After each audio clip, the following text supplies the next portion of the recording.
Un año de cambios profundos. Un devocional centrado en disfrutar a Dios. Tomado del libro de Nicolás Emilio Tranchini y otros hermanos. 1 de noviembre. Entonces Pedro le dijo, aunque todos se aparten, yo sin embargo no lo haré. Y Jesús le dijo, en verdad te digo que tú, hoy, esta misma noche, antes que el gallo cante 2 veces, me negarás 3 veces. Pero Pedro con insistencia repetía, aunque tenga que morir contigo, no te negaré. Marcos capítulo 14, versículo del 29 al 31. ¿Qué es la ceguera? Pedro nos ayuda a definirla. La ceguera es evaluarme y encontrarme sano. Es examinarme y hallarme sin pecado. Es fallar en hacer un análisis correcto de mi propio corazón. Es considerar mi condición espiritual y concluir que no tengo necesidad de cambio. Es el autoconvencimiento de que mi estado espiritual es mucho mejor del que verdaderamente tengo. Gracias, Pedro. La ceguera siempre está presente en los conflictos interpersonales.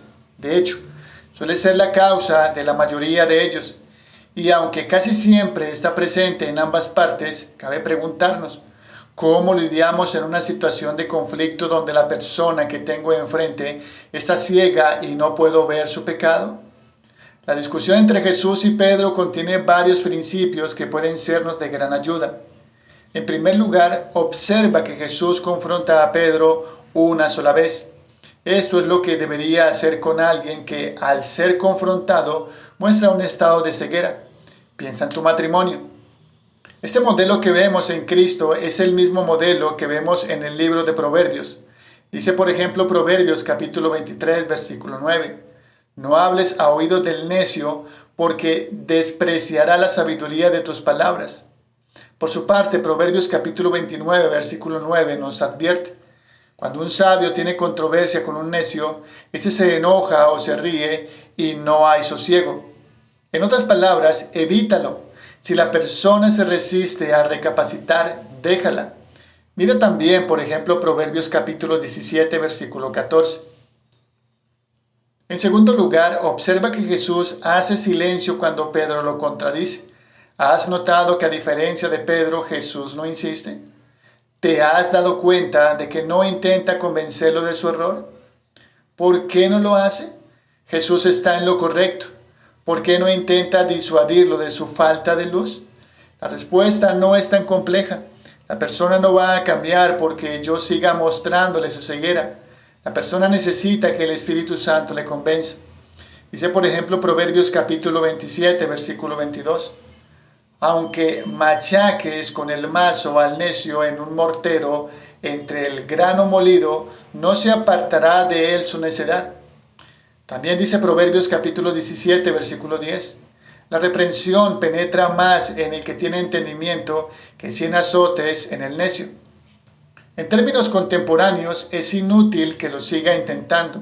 Cuando alguien no muestra señales de querer ser ayudado, no debería insistir. Dijo Jesús en Mateo capítulo 7, versículo 6, no desperdicies lo que es santo en gente que no es santa. No arrojes tus perlas a los cerdos. Pisotearán las perlas y luego se darán vuelta y te atacarán. La imagen es muy clara, ¿verdad? No debo insistir con nuevos argumentos si una persona se resiste a aceptar la luz que le traigo. ¿Qué sucede cuando no lo hago? Mi insistencia tiene un efecto contraproducente. Incluso yo mismo puedo terminar pecando, normalmente con enojo, gritos, amargura, y entonces yo también me transformo en un necio. No respondas al necio de acuerdo con su necedad para que no seas tú también como él, nos dice Proverbios capítulo 26, versículo 4. En tercer lugar, observa que Jesús encomienda la ceguera de Pedro a la soberanía de Dios. Hay un detalle importantísimo que solemos pasar por alto al estudiar el pasaje. Cristo profetiza el futuro de Pedro. En verdad te digo, es decir, que no te queden dudas, que tú hoy, esta misma noche, antes que el gallo cante 2 veces, me negarás 3 veces. En otras palabras, Dios hará algo al respecto. Él, a través de circunstancias normalmente dolorosas, tomará la posta y él mismo confrontará a la persona con su error. Conclusión: necesito descansar en la soberanía de Dios. en su trabajo, no el mío, convencer a la persona. Por ejemplo, Juan capítulo 16, versículo 8. Él utilizará las circunstancias que él considere más oportunas para mostrarle a la persona su ceguera. Un pensamiento final. Yo, el supuesto inocente en el conflicto y el que en teoría tiene luz, ¿soy como Jesús? ¿He aprendido a callar? ¿Puedo soltar al que no quiere recibir corrección? ¿Suelo insistir en defender mis argumentos? Debo admitirlo, en situaciones como estas no respondo como él. ¿Qué revela mi respuesta? Que yo también estoy ciego. Estoy ciego porque sé que debería callar y no lo hago. Estoy ciego porque me resisto a creer que mi insistencia no ayuda. Estoy ciego porque debería orar por la persona y prefiero discutir con ella. Estoy ciego porque olvido que gritar no hace que una persona cambie. Estoy ciego porque creo que puedo convencer al mundo de pecado cuando la verdad es que yo tampoco puedo ver. Para orar y meditar a lo largo del día.